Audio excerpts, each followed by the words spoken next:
Good evening, welcome to Left, Right and Centre. I'm Vishnu Shom. On the programme tonight, it's going to be a fascinating week with the Prime Minister in the United States on a state visit, which is part of a transformation of ties between India and America.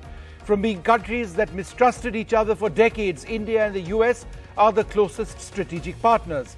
During his visit to the US, the Prime Minister will take that relationship to the next level by signing key technology and defense deals, but also in meeting several key US thought leaders.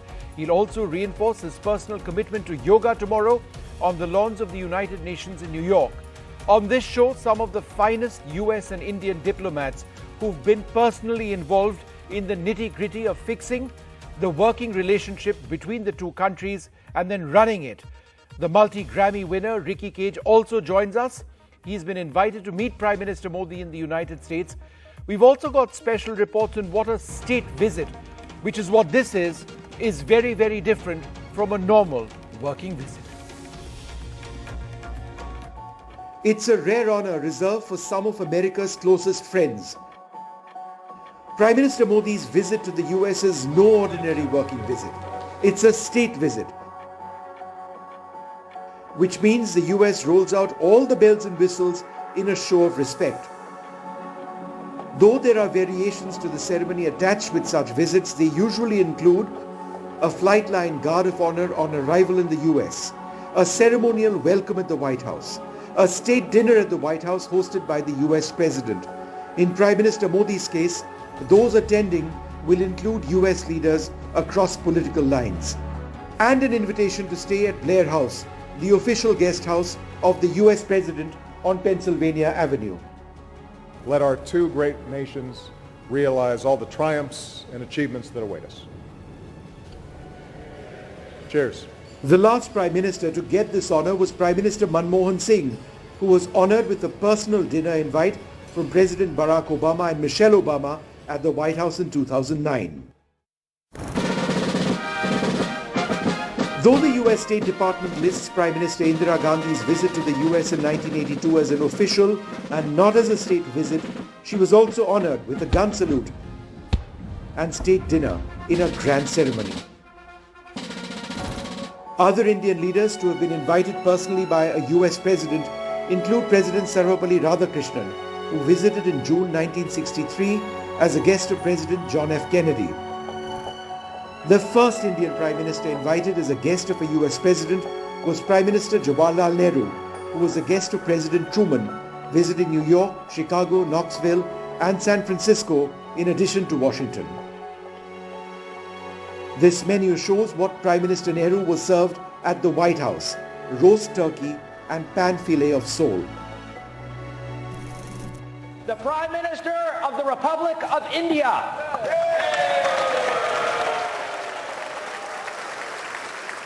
Where Prime Minister Modi is unique is being invited not once but twice to speak before a joint session of US Congress.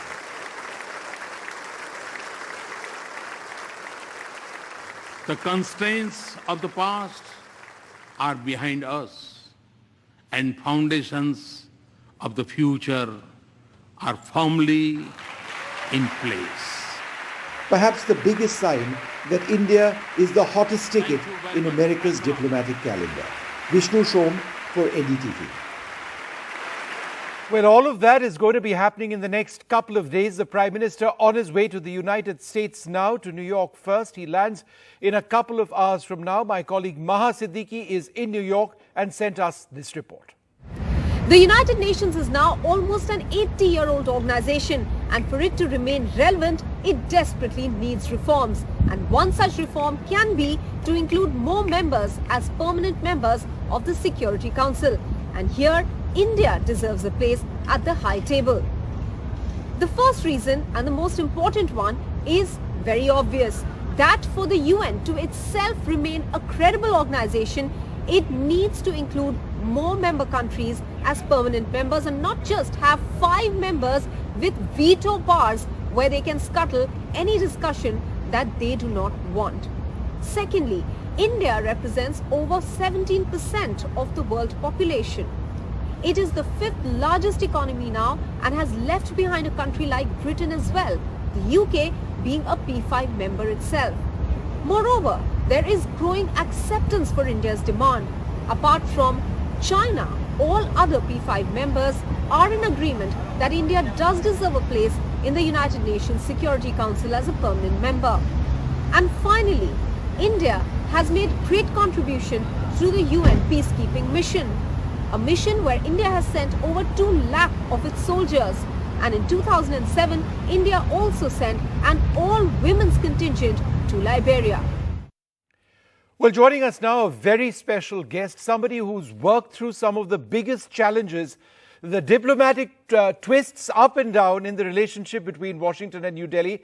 Ambassador Atul Keshav, he's a former US envoy to India, and he knows this relationship inside out. He's done a lot of the hard work in trying to fix this himself.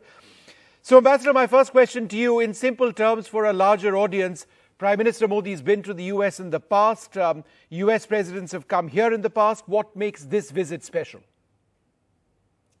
Well, the old saying goes that we stand on the shoulders of those who have come before us. And if you think about all of that excellent reportage that you just showed your viewers about the long sweep of history in US-India bilateral ties, so many have worked to build us up to this point in both governments, across all of the political spectrum in both of our great democracies, across the two governments, the societies, people to people. There have been thousands who have contributed to this moment. And now what we're going to do is see both governments step into the future of the relationship. The strategic, economic, and technological convergence is intensifying between our two governments and our two countries. And I think it's going to be good for America, good for India, and good for the world. How would you respond to those who say that it is essentially a transactional relationship? At one level, the United States needs India as a bulwark against China and a growing China. On the other hand, India seeks deep American technology. Is that a fair assessment? Well, to be truthful, I think that need is actually one of the best ingredients for a stable and durable relationship. In diplomacy and in international relations, having mutual need is the greatest glue between friends. If you look at one of the great things America has achieved on the world stage since World War II, we have built up a very rich set of allies and partners, relationships that are extremely deep, extremely durable, and are relevant in both directions. And that is at the core of building a stable structure in world affairs. And I think that having mutual need in both directions is a good thing. It's not a bad thing. Sure. We have our values. We have our people-to-people partnership. We have our affinity for each other as democracies, and we have mutual need. That is actually really good cement for a durable long-term relationship. This relationship is based on foundational agreements. That's taken a decade plus to get done. How important are those foundational agreements which have already been signed and implemented in taking us to where we are today? Sir, I would argue that our relationship is based on the high regard that our people have for each other. The foundational agreements to which you refer are 3 military agreements. But we also have a civilian nuclear energy agreement. We have many other agreements besides. We are major economic partners. We are increasingly important to each other as technology partners. I hope our defense relationship climbs rather significantly as well. And so at the heart of it, this is people to people, and then also government to government. And there are many more agreements that I would like us to sign. I would like us to have an investment agreement. I would like to have a digital economy agreement. I would like to have an agreement on semiconductor manufacturing, supply chain agreements, healthcare agreements. There's so much that two friends can do with one another. But agreements are just paper. It is the spirit and the heart of the relationship and the high regard that our people have for each other and the trust that we have in one another that is the core of our burgeoning relationship. One of the aspects of trust is the deep transfer of technology, certainly jet engine technology from General Electric. It's widely expected to be signed, where 80% of the value of the deal would amount to transfer of technology to India in a sense, if General Electric gets into a deal with Hindustan Aeronautics and manufactures these engines in India. Now, this is something which America hasn't done with any other nation. How significant is that from the prism of trust, which you just referred to? Well, it is significant. Jet engine technology is very, very sensitive. It is an area where the United States of America has a clear and distinct edge over its adversaries and enemies, and we want to keep it that way. So to see this deal coming to fruition is, I think, a reflection of the great deal of trust and confidence that Washington has in New Delhi and in the Indian system. And it's also a reflection that we need each other. We need to work together as the two largest and most important democracies on Earth to ensure that the future operating system of this planet remains the one that has benefited so many people since World War II, which is that we have open societies and open systems of economic activity. If we have those, then I think free people can attain their full potential. And the key to that is deterrence. Strong democracies need to show that they are strong. They need to have the capability that makes our adversaries think twice. And so whether it's the initiative on critical and emerging technologies, which we helped launch here at the U.S. Chamber in January with the two governments, or it's the Indosex defense collaboration, which we are launching tonight and tomorrow here at the Chamber with both governments, we have to show strong deterrence, and we have to uphold the paradigm of open societies and open markets and human freedom. And so I'm very optimistic that this engine deal reflects that kind of confidence and trust between both governments. And I would like to see it not only come to fruition, but be a foundation of decades of defense cooperation in years to come. Ambassador Keshav, how does America see India's relationship with Russia at so many levels? But I think in terms of recent developments, it's obviously associated with India's import of Russian oil. Now, we do this for our national requirements. We have a huge requirement. That's not in doubt at all. And yet, the United States remains very strongly committed to the Ukraine situation. Not that India is not, everybody wants peace, but there is a divergence in views when it comes to the import of Russian oil. How would you refer to this divergence? Well, first of all, there is, I think, a complete agreement between the United States and India based on your government leaders' remarks and ours that the war needs to end right away. It needs to end. It's unacceptable. It is harming so many people, and that it is disrupting the entire global economy just at a time when we need recovery after the pandemic. So I think in that regard, there is a great deal of commonality. The other thing is we recognize that we have to have a stable global economy to help India rise to global first-tier prominence. It's already the fifth largest economy on Earth. We wait impatiently for it to be the third largest economy on Earth. And I think Americans are happy to see India grow at a rate of 7% and more to become a $30 trillion economy one day. That'll be great for hundreds of millions of Indians. It'll lift them to new standards of achievement and happiness. It'll be great for America. It'll be great for all of the free people of the world. So look at what we're talking about.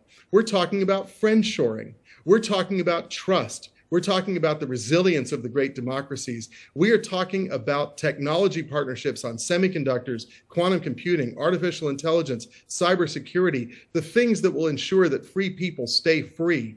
And we are talking about India's energy transition. I was very honored to attend the speech of the Honorable Prime Minister in February, where he talked to India Energy Week about all of India's needs for its growing economy. American companies are delighted to be able to participate in that and help advance a clean and green transition by India that can frankly show the way for the rest of the world. So I think we've turned what you're perhaps characterizing as an area of disagreement into one of actual understanding with each other. And it's a real reflection of the maturity in the relationship, certainly compared to back in 1994 when I joined federal service, or even during the nuclear deal when I was serving at Embassy New Delhi, that we are able to have mutually respectful, deeply detailed discussions that help us understand one another's perspectives and help us work through our challenges without going to the public, without creating a scene. We are now true friends, and we deal with these issues, we exchange views, and then we move ahead in a constructive way. That is the genius of the two greatest democracies on Earth working together with each other. Ambassador, one of the things that you dealt with very, very closely here in New Delhi, and this is an issue which affects scores of Indian citizens, a very basic issue, that of visas. Indians want to travel abroad to the United States to meet family, they want work visas, etc. And the US just cannot process visas fast enough. You are the world's premier power. Why can't you process visas faster? I believe me, this is what a lot of people watching this program will want to know. Vishnu, it's a very complicated question. I'll try to distill it to its essentials. First of all, it's a great problem to have because it means that many, many Indians want to travel to America, and frankly, we welcome them. Our country benefits from the genius of India and from its sons and daughters that come here. And I think that from the U.S. perspective, we want to see as many people come as possible. Now, I want to be really clear. I don't work for the United States government. I'm a retiree. But I think that facilitating visas and facilitating the movement of people for legitimate purposes of travel is really, really important.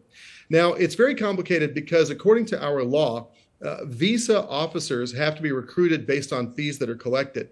So when the pandemic happened, visa demand went to zero, fees went to zero, and therefore recruitment went to zero. And it's not easy to recruit a visa officer and put them on the job. You have to find the person, they have to go through a security clearance check, a medical check, they have to be trained in visa law, which is a very serious enterprise. They then have to be trained in being an American diplomat, which is also serious, and then they get deployed out. It can take 2 years from the day you hire a person after they pass the tests to the day that they're deployed. If you don't have the visa fees coming in, you have a 2-year lag. That's the way the law designs it. It's a fee-for-service process. And so what has happened is there's a 2-year gap in recruitment that every American embassy is facing all around the world. And our embassies are trying through innovation to reduce the time lag for visas to be processed. But without people, given the requirements of law for an actual visa interview for first-time applicants, it just creates a massive overhang.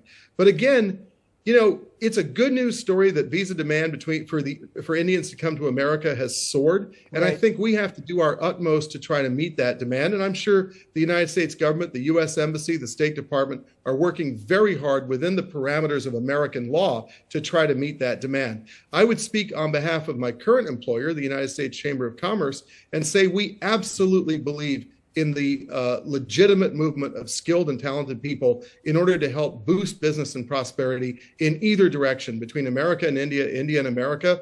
Our companies are world leaders. They have the best people, Indian and American. We want to be able to see them move around to ensure the prosperity of both of our countries.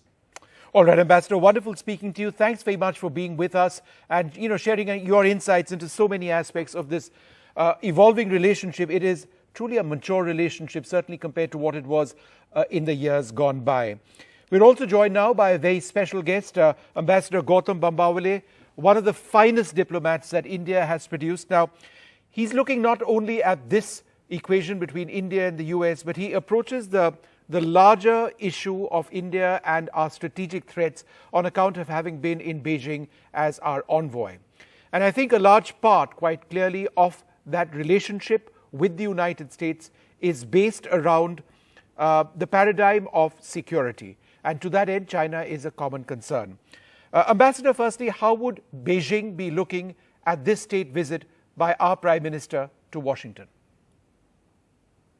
That's a very interesting question, Vishnu. And in my opinion, in my assessment, Beijing will be watching this visit fairly closely because amongst the largest economies in the world, the two great democracies, which is India and the United States, are set during this visit, during the next few days, to move their global strategic partnership into a higher orbit or a higher gear or a higher trajectory. And that is something which Beijing will think about. That is something that Beijing will want to track. And therefore, I think the answer to your question is that they will be looking at this visit very closely. I found it interesting that there was a Global Times commentary today, and they are, of course, the Chinese government mouthpiece, saying that India will never be swayed by the United States because India's strategic presence is independent of any one bloc. Now, that's a bit interesting coming from Beijing, saying that, you know, on the one hand, we have problems with you, but on the other hand, we back what your policy is as long as it's not towards America, because it seems that they are truly concerned at the evolving nature of this relationship. You are absolutely right, Vishnu. The Chinese, not just now, but also for several years, several decades in the past, have repeatedly been saying that they know that India places a lot of importance on its strategic autonomy. And by extension, what that means is that India will never sort of side with the United States, be an ally of the United States in the larger great power rivalry which is taking place and the competition which is taking place between the current great power, which is the United States, and the rising great power, which is China.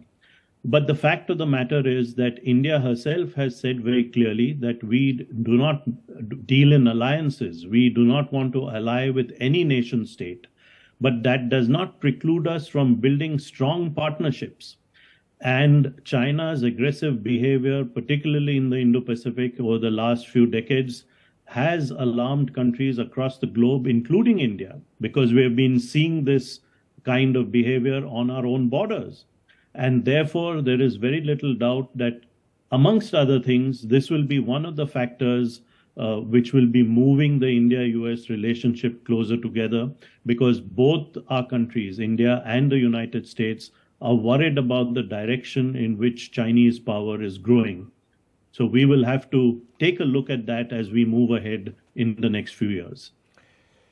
Ambassador, the United States quite clearly has been trying to woo India at so many levels on the basis of a very strong relationship. But some would say that it is premised on an effort at trying to counter China, which of course is our interest as well. On the other hand, despite the deep technology transfer, despite various aspects of the relationship, we are absolutely certain it is in our interest to remain aligned with no one, but to have excellent relationships, for example, with Russia. Is that something America will get around to accepting, because they possibly don't at this stage? Look, Vishnu, you've hit the nail on the head. You're right when you say that the India-US partnership is deepening, strengthening, and has been doing so over the past 2 decades. And there have been inflection points in the past also. For example, when we concluded the Indo-US nuclear deal, which actually moved the relationship into a higher gear. But the current visit by Prime Minister Modi is also an inflection point, because it is for the first time that the United States is agreeing to transfer technology of a fairly sensitive nature to India. Yes. In the past, most US companies, or most companies across the world, most governments across the world have been very reluctant to transfer technology.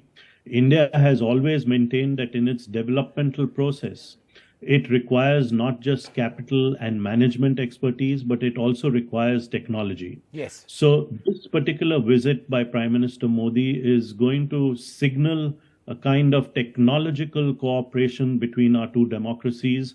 And I think that is a very, very important part of this visit. Not just the jet engine technology, but we are also working together in the ISET program on various other cutting edge frontiers, on emerging technologies, on critical technologies, such as Open RAN, 5G, 6G, AI, and so on and so forth. So I think the technological or the technology transfer aspect of this visit is going to be what marks this as a very, very important inflection point in the Indo-US relationship. So I would, in answer to your question, say that we also need to look at the relationship on its own merits, and that in fact it goes beyond just the common threat that China poses to both our democracies. And yet there are issues where the US and India don't see eye to eye. My question is this. On the one hand, you've got every year, for example, reports from the United States raising concerns about democratic freedoms and religious freedoms in India, and fairly strong statements. But on the other hand, you've got Prime Minister Narendra Modi about to address the US Congress for the second time. So, you've got two aspects of this. So how does America, in your opinion, deal with this relationship in its entirety?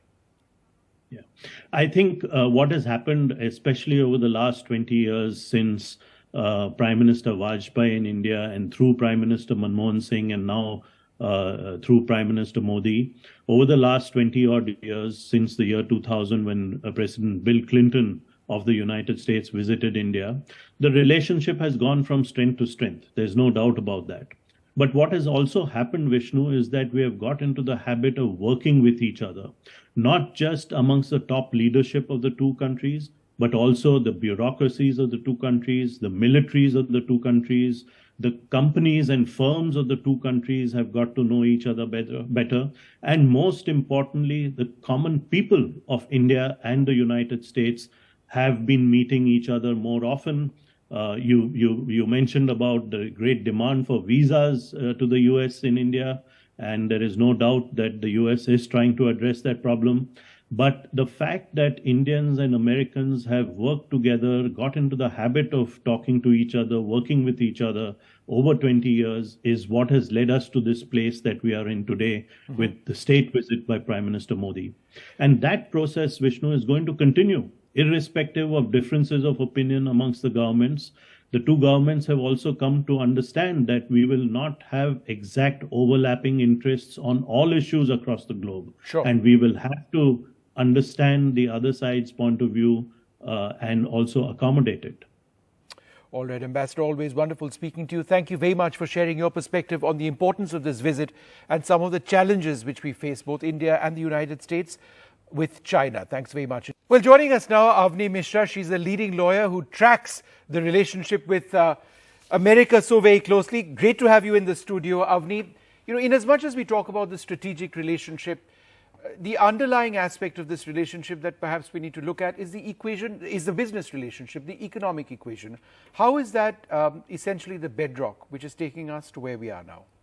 Absolutely, Vishnu. I think this visit comes at a time where India is demonstrating rather strong macroeconomic fundamentals.